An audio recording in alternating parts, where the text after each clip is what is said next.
Chers amis, bonjour. Au micro, l'abbé Guillaume de Tanoirne pour cette nouvelle édition de l'émission Voix au chapitre. Et aujourd'hui, nous avons un invité qui vient de loin. Bonjour Jean de Vigry, vous nous venez du Tarn-et-Garonne. Oui, c'est un département inconnu.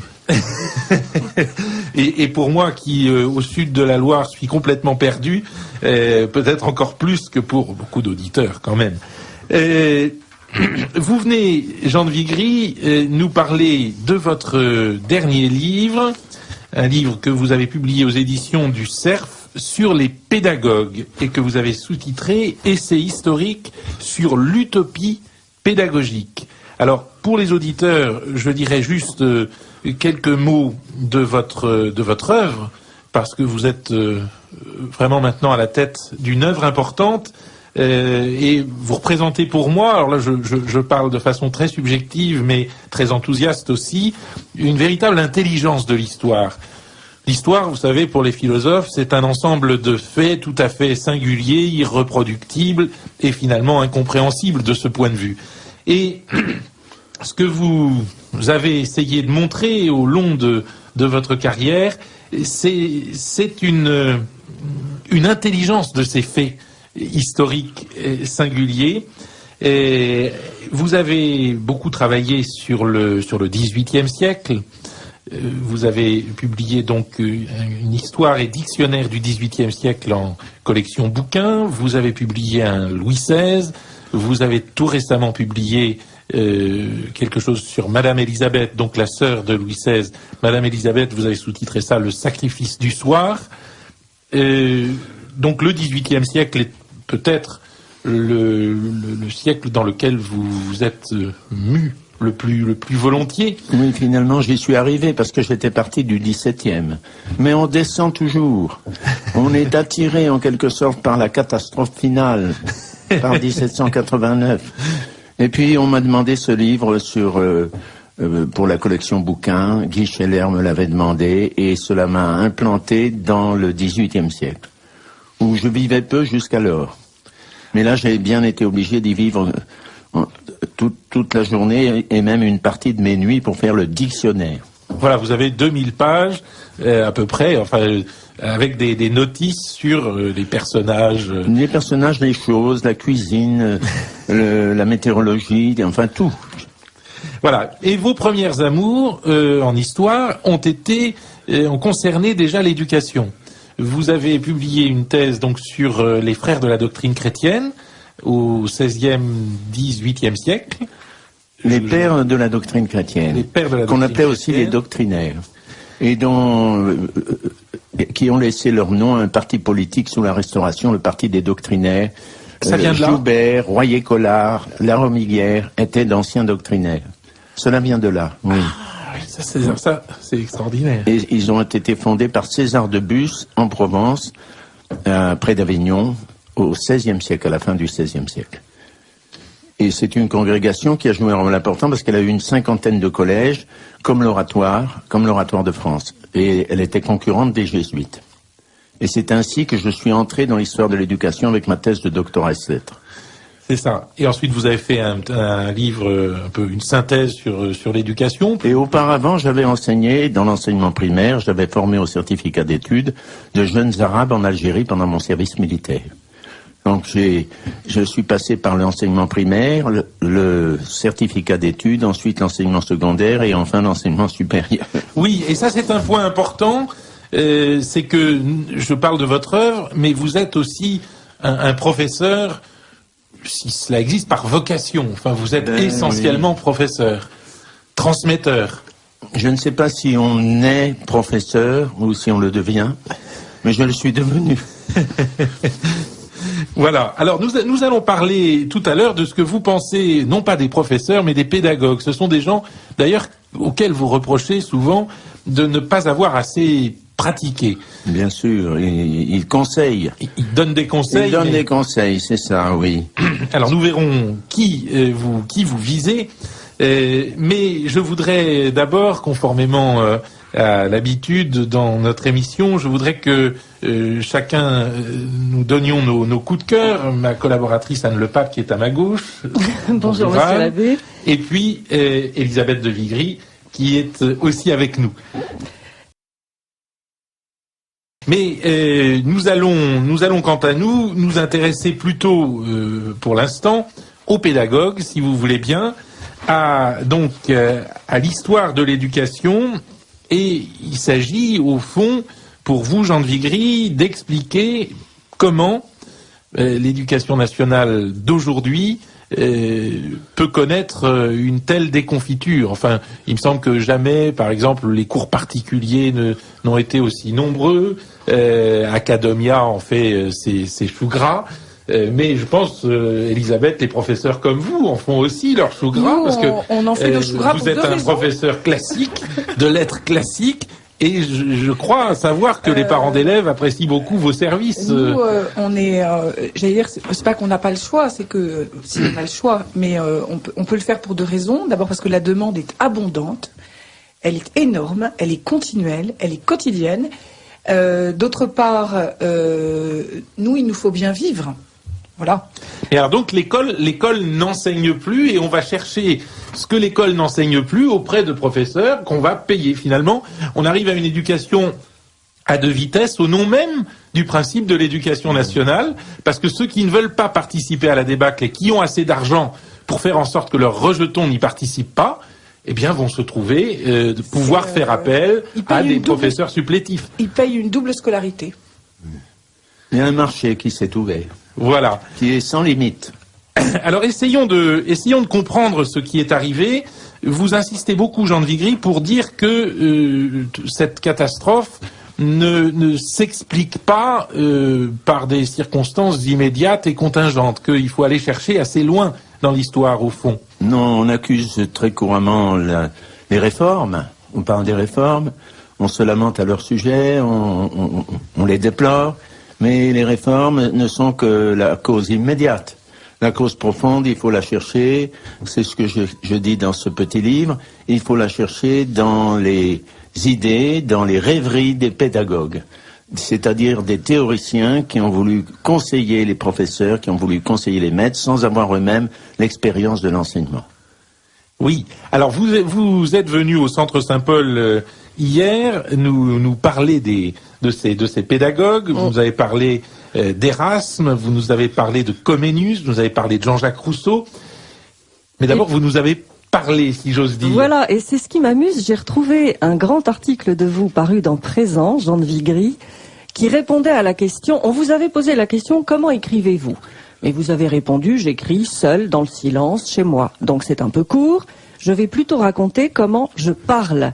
Et vous avez raconté quelques anecdotes sur vos conférences, notamment une conférence durant laquelle on vous avait fortement conseillé de ne surtout pas reculer votre chaise, car vous risquiez de disparaître aux yeux du public.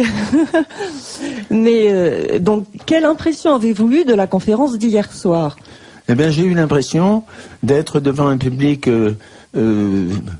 connaisseur des questions dont je parlais, attentif dès le départ. J'avais voulu rendre cette conférence attrayante, le plus attrayante possible, donc parler de la politique, de l'intervention des politiques, et je pense que l'auditoire m'a suivi, m'a écouté, j'ai eu une bonne impression. Mais c'était un auditoire parisien, c'était un auditoire très divers, c'était pas un auditoire sur commande. Alors que dans bien des endroits, dans province, l'auditoire est, comment dirais-je, collecté par des entrepreneurs qui le font venir, qui le rassemblent, et il est là, il se demande un peu pourquoi. C'était pas du tout le cas hier soir. L'organisateur peut être content, donc est fier de lui. Merci beaucoup, oui, tout à fait. Alors, venons-en à ce que vous nous avez raconté hier soir sur ces pédagogues qui souvent n'étaient pas des enseignants et sur leur conception de l'éducation. Prenons quelqu'un que nos auditeurs, je pense, ne connaissent pas beaucoup, dont ils connaissent sans doute à peine le nom. Prenons Erasme pour commencer. Erasme est un prêtre. est un prêtre sans ministère. Erasme est un professeur, mais qui a très peu enseigné. Et Erasme est un humaniste, très attaché aux lettres classiques. Il écrit en latin, il pense qu'il ne peut pas écrire autrement qu'en latin. Et il est aussi un pédagogue. Il s'est institué lui-même pédagogue. Il a écrit plusieurs ouvrages sur l'éducation. Il a conseillé les princes. Et je me permets juste, il est mort en 1539, je crois. Voilà, c'est ça. Et donc, en quoi, selon vous, l'ouvrage sur l'éducation des enfants de ce pauvre Erasme donne-t-il le branle à une nouvelle conception de l'éducation? Et il émet une idée qui n'avait jamais été émise et qui est révolutionnaire. Il dit que l'intelligence innée n'existe pas, que l'être humain vient au monde sans intelligence, que s'il n'y a pas d'instruction, s'il n'y a pas d'éducation, il n'y a pas d'être humain. Il dit les arbres naissent arbres, les chevaux naissent chevaux, mais les hommes sont fabriqués, sont façonnés. Et par qui? Par l'éducateur. Donc un animal est plus intelligent à la naissance qu'un homme. L'animal est supérieur à l'homme à la naissance. Mais comment tous ces prêtres, tous ces pasteurs, tous ces hommes de Dieu pouvaient-ils avoir une idée aussi méprisante du bébé? Enfin, le bébé n'est pas un objet vide. Erasme n'a pas eu de bébé. D'abord, il ne devait pas y connaître grand-chose. Je crois qu'il n'en a pas vu souvent. Et puis par ailleurs, son christianisme est assez relatif. Je ne dirais pas qu'il est déiste, je ne dirais pas qu'il est théiste non plus, mais enfin, je ne suis absolument pas certain que Erasme pensait beaucoup aux réalités célestes, aux vérités révélées. C'est un humaniste qui glisse vers le protestantisme. Il n'est jamais arrivé jusqu'au protestantisme, il n'est jamais devenu agnostique, mais il n'en était pas loin. Et vous citez Thomas More aussi, qui était... Thomas More, c'est l'utopie même. C'est un saint, on l'a canonisé parce qu'il est mort pour la foi, mais c'est l'utopie même. Il a d'ailleurs écrit un livre qui s'appelle L'Utopie. Et donc toutes ces idées que vous dénoncez sont chez Thomas More. Oui, mais parce que c'est l'humanisme. Et dans l'humanisme, il y a une semence de négation. L'humanisme, en fait, nie l'homme. C'est une chose surprenante, mais il nie l'homme. Il nie la réalité pensante de l'homme. Donc vous vous opposez à l'humanisme au nom de l'homme. Au nom de l'être humain, de la réalité de l'être humain, qui est un être pensant, qui est une âme raisonnable. Et c'est ce que les humanistes ont jeté par-dessus bord. Parce qu'ils ont rejeté complètement la philosophie traditionnelle, en particulier la pensée de saint Thomas, au sujet de l'être humain. Pour saint Thomas, l'enfant est né avec l'intelligence et le matériau sur lequel va travailler le maître, il écrit ça dans le De Magistro, le matériau sur lequel va travailler le maître est un matériau actif et non pas passif. Or pour Erasme, c'est un matériau passif.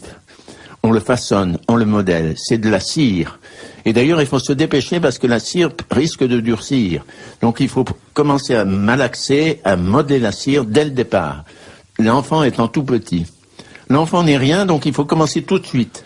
Si vous attendez, vous êtes perdu. Et ça, pour vous, cette dimension de façonnage, c'est ce que toutes les pédagogies ont en commun. Voilà. Si je vous suis bien, il n'y a pas de bonne pédagogie, parce que l'idée même de pédagogie, c'est l'idée de fabriquer l'homme. Oui, comme vous dites, monsieur l'abbé, et comme vous me le disiez tout à l'heure, il n'y a pas de pédagogie traditionnelle.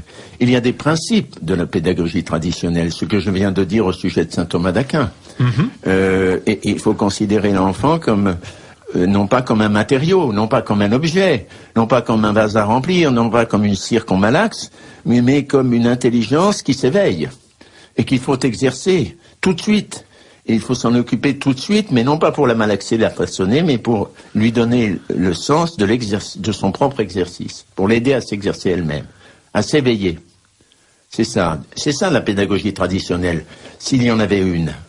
Et voilà, là, il y a dans chaque personne une spontanéité que nous n'avons pas le droit de... Et puis alors le caractère unique de chacun. Voilà. C'est ce qui rend l'entreprise éducative si complexe, si angoissante même pour les parents. C'est que l'enfant est un mystère à découvrir. Je dis toujours que l'enfant qui manifeste très tôt ses défauts est un enfant qu'on n'aura plus de facilité à éduquer, parce qu'on saura qui il est. Et sinon, on ne le sait pas. Et vous parlez en quelque sorte d'expérience. Je parle Elisabeth est là d'expérience. pour en témoigner, votre fille. C'est angoissant pour les parents. Et beaucoup de parents ne savent pas ça. Parce que le petit est gentil, sage, aimable, et ils se disent, bon, ben, on en a fait notre affaire.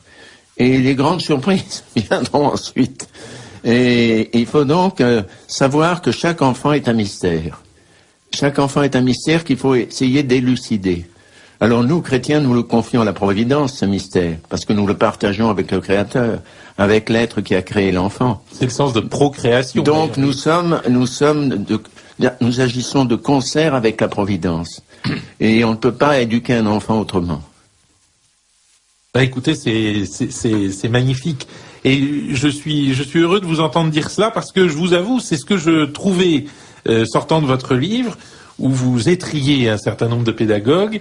Je me disais, quelle est la bonne pédagogie? Quelle est la pédagogie de Jean de Vigry? Et puis comme je suis prêtre, évidemment, oui, j'ai tendance aussi à chercher des principes de transmission. Mais vous en donnez quand même dans votre livre, je dirais, en creux. Par exemple, vous dénoncez le fait que on interdit d'apprendre par cœur des pages des auteurs, et vous dites que c'est une excellente chose, au contraire, que c'est une manière de bien pénétrer l'esprit d'un auteur. Bien sûr, bien sûr. Mais là, le grand coupable, c'est Montaigne. Montaigne, dont je n'ai pas parlé dans des pédagogues, dans ce petit livre, mais que je mettrai peut-être dans un prochain livre, dans une prochaine série. Montaigne, qui a écrit L'Institution des enfants, c'est un des chapitres des essais, dans lequel il dit « Savoir par cœur n'est pas savoir ». C'est une note très, très mauvaise que l'on doit donner à Montaigne à cet égard. Parce que savoir par cœur, c'est savoir. Et il faut commencer par lire, il faut continuer par lire à haute voix, il faut ensuite mémoriser, il faut ensuite réciter. Voilà les différentes étapes du savoir par cœur. Et c'est ainsi qu'un texte se grave dans l'esprit. Il n'y a pas d'autre moyen. Et cela pour toutes les disciplines. Tout doit être appris par cœur. Par cœur, c'est-à-dire avec la tête, avec le cerveau. Et aussi avec le cœur. Et avec le cœur, si c'est possible. Oui. D'ailleurs, la mémoire est une faculté affective qui retient plus spontanément ce qui tient à cœur. Et qui est liée à l'intelligence, c'est pas à vous que je l'apprendrai, monsieur l'abbé. Oui. La mémoire et l'intelligence vont ensemble. Alors, vous ne pouvez pas parler de tout le monde. Je crois qu'il y a 14 personnages principaux dans votre fresque sur les pédagogues. Et c'est encore trop peu, puisque vous dites que on aurait pu parler de Montaigne, on aurait pu parler... Moi, je me disais, on aurait pu parler de Fénelon. Bon. Mais il y a quelqu'un dont vous parlez, ça m'a beaucoup intéressé, parce que j'en avais entendu parler dans toutes sortes de discours officiels sans le connaître vraiment. C'est Comenius. Ah oui. Oui, Comenius qui est encensé par les pédagogues actuels, qui est considéré par Mérieux, comme par Piaget, par Claparède, comme le grand maître en matière de pédagogie. Comenius est un protestant, un pasteur protestant. Il a été directeur d'école, il était tchèque. Il a vécu au XVIIe siècle dans ce pays, dans le pays tchèque. Il a été persécuté au moment de la guerre, des guerres de religion.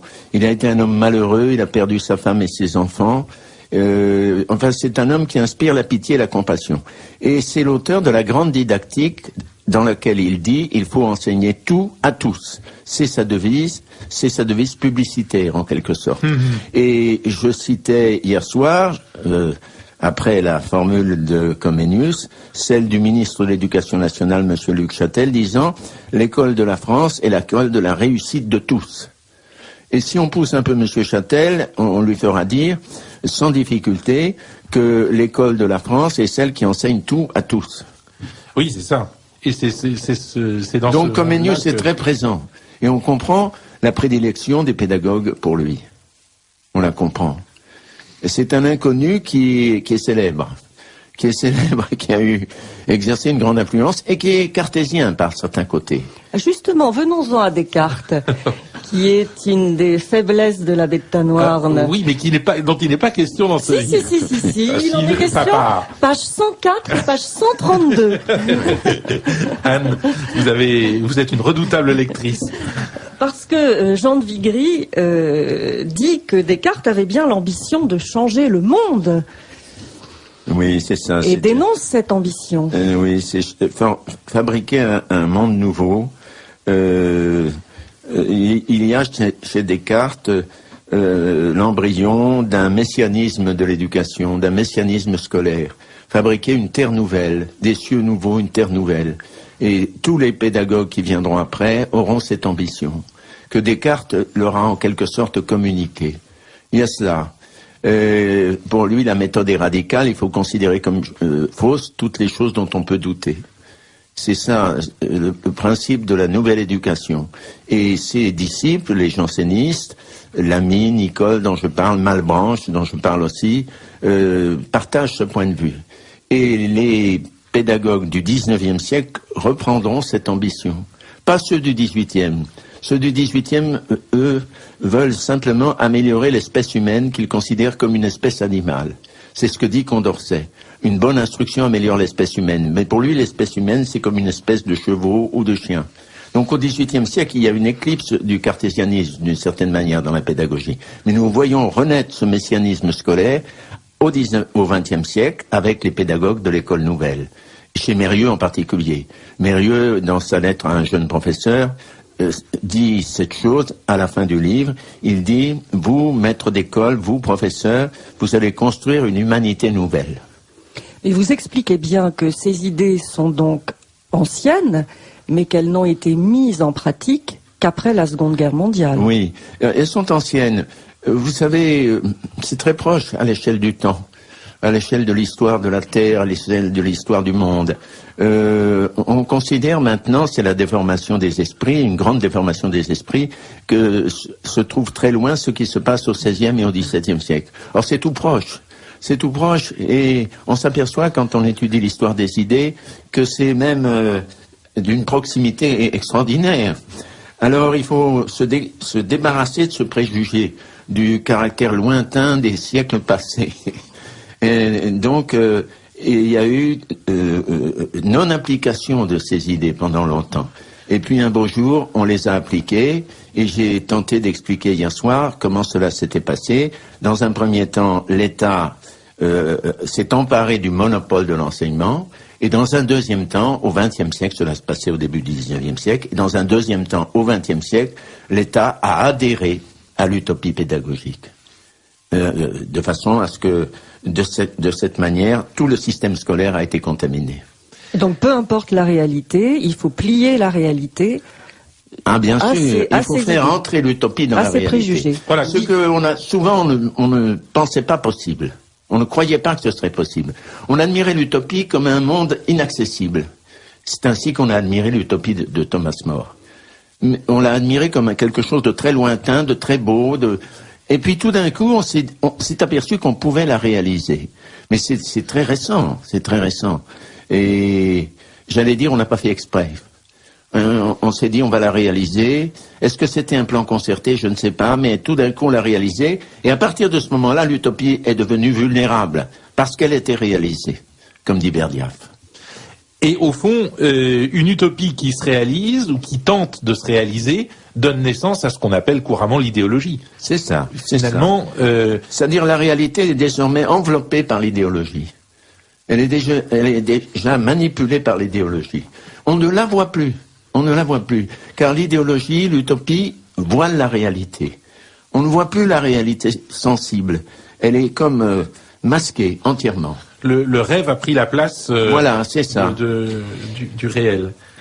Alors, il y a évidemment un personnage dans cette transformation idéologique de la conception de l'éducation qui a un rôle fondamental. Et vous en avez fait, enfin votre éditeur en a fait la couverture de votre livre. Je trouve que parmi toutes les introductions que vous proposez aux différents personnages pour donner une idée aux auditeurs, vous allez quand même d'Erasme donc au début du XVIe siècle jusqu'à Philippe Mérieux qui est encore de ce monde. C'est une fresque ébouriffante, mais vous vous attardez un peu, et il le mérite, je crois, sur Jean-Jacques Rousseau. Il le mérite, oui, il le mérite. Parce que lui, c'est le... Jean-Jacques Rousseau qui a eu des enfants, mais qui s'en est pas beaucoup occupé, 5 je crois. enfants. 5 enfants qu'il a immédiatement placés à l'asile, aux enfants trouvés. Et cela faisait pleurer sa compagne, Thérèse, la pauvre Thérèse de Vasseur, qui était très triste de se séparer de ses bébés. Mais Rousseau était implacable. Et plus tard, quelques années plus tard, une dizaine d'années plus tard, une protectrice de Jean-Jacques Rousseau, la maréchale de Luxembourg, lui a dit « Mais enfin, cher ami, voulez-vous qu'on retrouve ces enfants dans les asiles où ils ont été placés ?» Et Rousseau a dit « Non, je ne veux pas qu'on les retrouve. » D'ailleurs, ils étaient probablement déjà morts parce que nous avions, à cette époque-là, au XVIIIe siècle, il y a une mortalité avant l'âge de 1 an de 50%, à peu près. Donc ils étaient probablement morts. Il n'a pas donc élevé ses propres enfants. Il les a abandonnés, il les a jetés par-dessus bord. Et cela, évidemment, est un cas unique dans l'histoire des pédagogues. Est-ce qu'il s'en est expliqué? Il en parle dans les confessions. Idéologie, il en parle dans les confessions de ce rejet de l'enfant par lui-même. Il dit, et à propos de l'enseignement, il dit « Je n'y étais pas propre, je n'en étais pas capable ». Et à propos de sa paternité, il dit à peu près la même chose. « Je ne suis pas capable d'être un père ». Et il a fait le désespoir de Thérèse et probablement sa propre tristesse. Car ce n'est pas rien d'abandonner 5 enfants. Oui.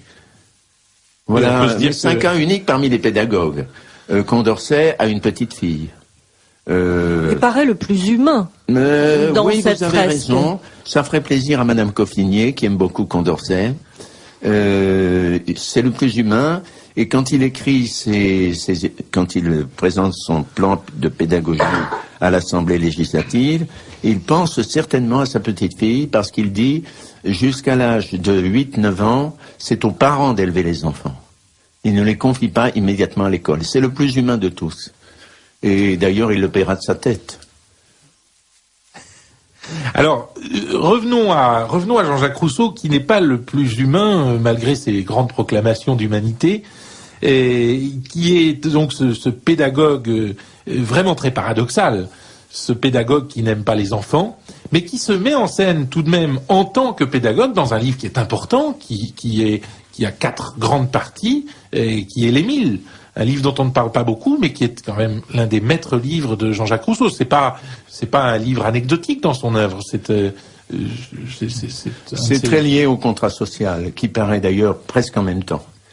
Le contrat social, c'est la manipulation des politiques, et l'Émile, c'est la manipulation pédagogique, qui prépare la manipulation politique.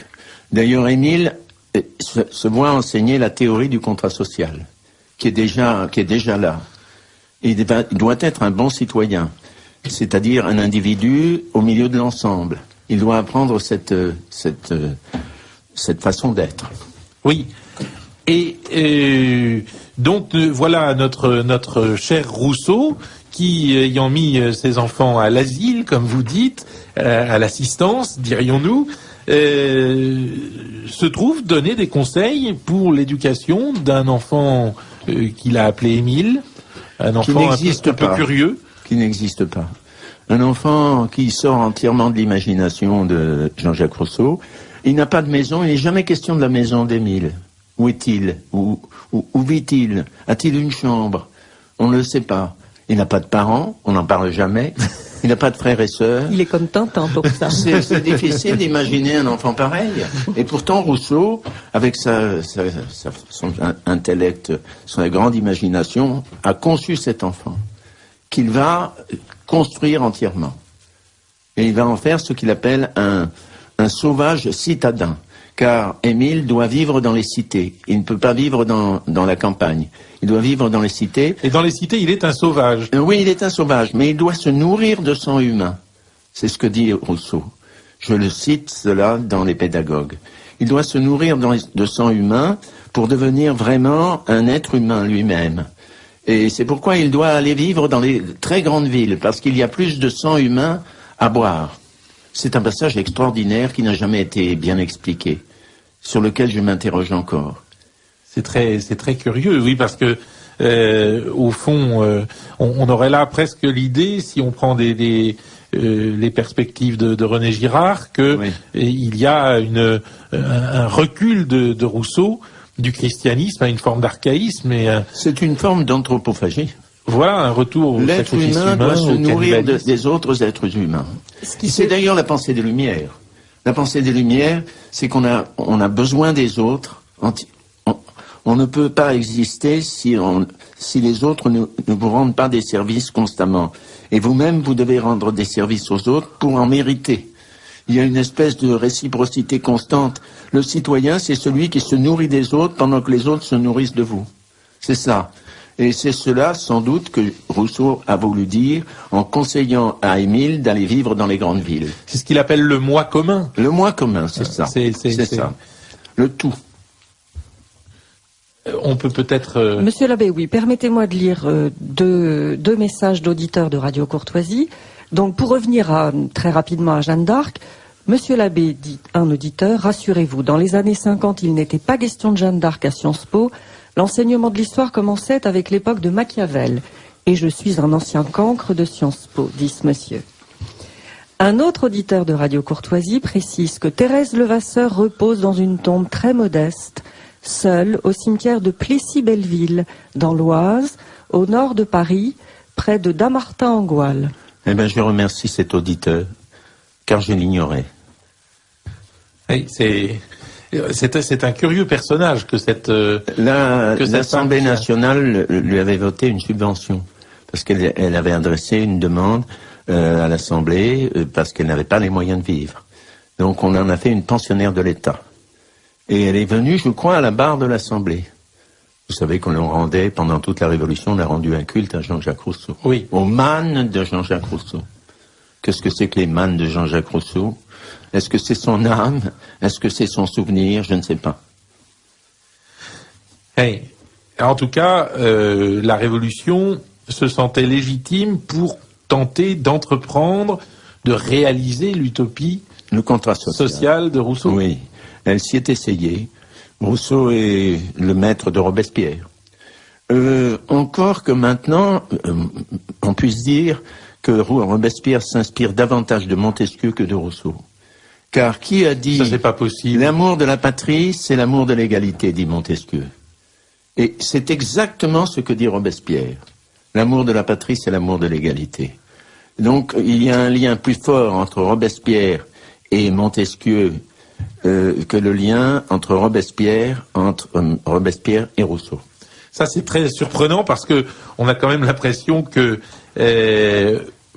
la dictature de salut public de Robespierre rentre assez peu dans les Oui, bien catégories sûr. Il y a quand de même, Montesquieu et de sa il y a quand distinction même des l'idée pouvoirs. de Rousseau, selon laquelle il faut adopter la religion civile, il faut se soumettre entièrement à la loi, et celui qui, après avoir promis d'obéir à la loi, manque à cette promesse, doit être puni de mort. Il y a un totalitarisme qui s'exprime dans le contrat social que Robespierre a réalisé pratiquement, ou a tenté de réaliser. C'est le principe de la terreur. Et est-ce qu'il y a un totalitarisme pédagogique chez Rousseau? Et si oui, comment le Et définiriez-vous? il y a un totalitarisme dans la mesure où le gouverneur, le précepteur, doit s'emparer de l'enfant. Emparez-vous de lui dès sa naissance, et ne le lâchez plus jusqu'au moment où il deviendra homme. Il faut le capter entièrement. Sinon, l'œuvre du gouverneur n'est pas possible. Il faut que surveiller chacun de ses pas, chaque instant de sa vie, le conduire, le rendre absolument docile. Et qu'il croit toujours être le maître. Oui, c'est ça qui fait froid dans le dos. Et que ce soit vous qui le soyez. Et ça, c'est la politique aussi. Il n'y a pas d'assujettissement si parfait que celui qui garde l'apparence de la liberté. On captive ainsi la volonté même. Donc il y a une entreprise de captation de la volonté. Et ça, s'il y a un totalitarisme, c'est bien celui-là. Quand on lit vos pages sur Rousseau, on pense à Orwell et à 1984. Exactement. Et on pense aussi au sort misérable des électeurs, des citoyens électeurs, qui croient toujours être les maîtres. Et en fait, ce sont les politiciens qui le sont. Oui, ça c'est Les extraordinaire. deux totalitarismes sont très proches l'un de l'autre. Et alors je voudrais que nous parlions un petit peu de ce que vous avez appelé l'éducation nouvelle, et que nous faisions un saut dans le temps, donc en arrivant au XXe siècle et en essayant de voir comment cette éducation, pour les auditeurs, on va dire rapidement 68arde, s'est inspirée de Rousseau, parce que nous sommes en train de parler de totalitarisme éducatif, et l'éducation selon mai 68, c'est plutôt l'enfant au pouvoir, il faut le laisser tout faire, il faut le laisser manifester sa créativité, son inventivité, surtout ne pas prétendre lui apprendre quelque chose. En quoi il y a un rapport avec Rousseau? Eh bien, c'est exactement la même chose, qu'il croit toujours être le maître, que l'enfant de l'école active, comme disent Mérieux, Claparède, Ferrière, l'enfant de l'école active croit être le maître. Et c'est en fait le pédagogue qui le reste. Parce que lorsque l'enfant croit être le maître, en fait, il est manipulé. Et en fait, il fait ce qu'on veut qu'il fasse. C'est-à-dire qu'il n'apprend pas. Il n'apprend pas, il ne s'instruit pas. Et il agit à sa volonté, il ne contraint pas son intelligence, il ne force pas sa mémoire. Et ça, c'est un procédé de l'école active, c'est une manipulation de l'enfant. Je trouve que Rousseau est toujours présent, plus que jamais même. Je dirais qu'ils ont en commun, peut-être, à vous lire, le même refus de l'humanisme occidental au sens d'une tradition intellectuelle, oui, que l'on connaît, à laquelle on s'alimente parce qu'on lit. Oui. C'est pas un grand. Il ne conseille pas beaucoup la lecture, Jean-Jacques Rousseau. Non, je hais les livres, dit-il. Alors la lecture est le fléau de l'enfance. Quel mépris pour la lecture montrent tous ces gens qui écrivent des livres. Ah oui, mais Rousseau le dit dans une note de l'Émile. Il dit oui, évidemment, je hais les livres, mais j'en ai écrit, mais je ne pouvais pas faire autrement. Voilà, c'est ce qu'il dit, à peu près. C'est extraordinaire. Et ça, on retrouve quand même cette perspective dans l'éducation post-68arde et dans l'éducation néolibérale d'aujourd'hui. On forme des bons petits consommateurs qui doivent surtout avoir lu le moins possible. Voilà. Et parce que le livre, c'est la liberté. C'est ce que je dis souvent aux enfants. Le livre, c'est la liberté. Vous prenez un livre, vous êtes libre. Vous pénétrez dans un monde vous-même. C'est pas un monde qui vous est imposé, c'est un monde que vous choisissez vous-même. Et le pédagogue a horreur de cette liberté que procure le livre. Et c'est pourquoi il est hostile au livre. Surtout le livre qui est la propriété de l'enfant, qui est dans sa chambre. Hier soir, une auditrice me disait, dans les chambres des enfants, maintenant, il n'y a plus de livres. Mais il n'y a plus de liberté. Et quand Et moi, je vais vous faire une confidence. Dans les chambres des séminaristes, oui, j'étais affolé de voir combien il y avait presque pas de livres. Alors qu'on ne leur interdit pas d'en avoir. Alors qu'en principe, ça devrait être le support de leur instruction. Et de oui, leur progrès. Il faut vivre entouré de livres. Parce que c'est ce que je disais à mes étudiants, entourez-vous de livres. Même si vous ne les lisez pas toujours, ils passeront en vous. Ils vous entoureront, ils vous protégeront. C'est un manteau dont on doit s'envelopper. Et ce qu'on retrouve aussi dans l'éducation actuelle, c'est le côté utilitaire du savoir. Donc la dénonciation de la littérature et de la grammaire qui ne servent à rien. Voilà. Le savoir doit servir à quelque chose. Et là, les jansénistes, monsieur l'abbé, ont joué un rôle malfaisant. Ils ont joué un rôle malfaisant parce que ils ont dit l'esprit n'est pas fait pour l'érudition, mais l'érudition pour l'esprit. Érudition veut dire le savoir. C'est-à-dire, ils dévaluent le savoir en disant ça. L'érudition, l'esprit n'est pas fait pour l'érudition, l'esprit n'est pas fait pour le savoir. Si, l'esprit est fait pour le savoir. Et le savoir est une fin en soi. Une fin en soi. Le savoir n'est pas utile, il est une fin en soi. Il anoblit l'être humain, parce qu'il exerce l'intelligence. Il le grandit. Il le grandit. Oui. Et il peut être utile. Je ne contredirai pas les parents qui disent il faut qu'il apprenne l'anglais parce que ce sera utile. Il pourra devenir ingénieur, il pourra devenir un bon élève des écoles de commerce. Un bon commerçant. Non, je ne le contredirai pas les parents, mais je leur dirai simplement, avant de dire que c'est utile, que ça sert à quelque chose, dites-leur que c'est une fin en soi. Aristote pensait que le savoir était le lieu du bonheur, enfin. Bien sûr. Et c'est toute cette perspective que les pédagogues font disparaître. On annulé complètement. ont annulé complètement. Avec l'intelligence et avec les livres, ils ont fait disparaître une grande partie de l'être humain, ou la plus grande partie, la partie essentielle.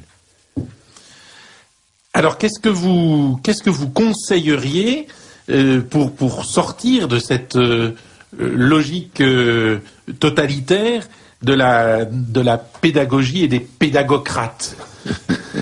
Mais il faut libérer l'école, bien sûr. Libérer l'école, c'est-à-dire instituer une véritable liberté, faire en sorte que les familles puissent choisir leur école et que les pouvoirs publics aident les familles à faire ce choix et donnent aux familles la possibilité de le faire. À toutes les familles, non seulement les familles riches, mais les familles pauvres. Le but, c'est de réaliser, j'allais dire, la véritable démocratisation. Or, nous sommes dans le système inverse actuellement, parce que les enfants de catégorie modeste ou les enfants de familles pauvres ne peuvent pas accéder à un enseignement de qualité. Or, à partir du moment où les parents ont le choix libre de l'école et où les pouvoirs publics donnent le bon scolaire ou le chèque qui va permettre aux familles de faire ce choix, eh bien, la liberté scolaire est tellement réalisée. Je voudrais vous poser une dernière question un peu polémique. Est-ce que vous ne craignez pas que donner ainsi le pouvoir aux familles, c'est risquer une forme de choix utilitaire pour les enfants? Si, ça peut être une forme de choix utilitaire, mais je crois que les familles se rendent... Enfin, les familles... S'il existe encore beaucoup de familles, c'est ça l'un des problèmes dont on ne peut pas parler, mais enfin, on peut dire quand même que les familles la plupart des familles réalisent le bien qu'une bonne école, qu'un bon professeur apporte aux enfants. Sinon, ce sont des parents dénaturés. Ce sont des familles qui n'ont pas de réalité véritable. Et je crois que... J'espère dans le bon sens naturel des parents. Je crois que le fait d'être parent procure une sorte de grâce d'État et les aide à choisir une bonne école et un bon professeur. Ma fille qui est là peut en témoigner. Elle sait la reconnaissance des parents vis-à-vis d'un bon professeur. Même des parents très simples qui ont peu d'instruction se rendent compte que l'enfant profite, que l'enfant s'améliore, que l'enfant s'intéresse. Et cela, je crois, est sans prix. Il y a encore chez les professeurs occasion d'incarner une forme d'autorité. Bien sûr. Merci beaucoup, Jean de Vigry, de cette promenade à travers les siècles et à travers les pédagogues. Je crois que vous nous avez montré qu'il faut fuir les considérations systématiques et la pédagogie qui veut fabriquer l'homme. Et nous garderons bien cela à l'esprit. Vous nous avez dit combien le livre, c'était la liberté. Je crois que c'est une cause à laquelle Radio Courtoisie est très attachée, la lecture. Chers amis auditeurs, n'hésitez pas à lire. Et puis, je vous donne de toute façon rendez-vous samedi prochain à 11h à la cathédrale d'Orléans pour célébrer notre Jeanne d'Arc.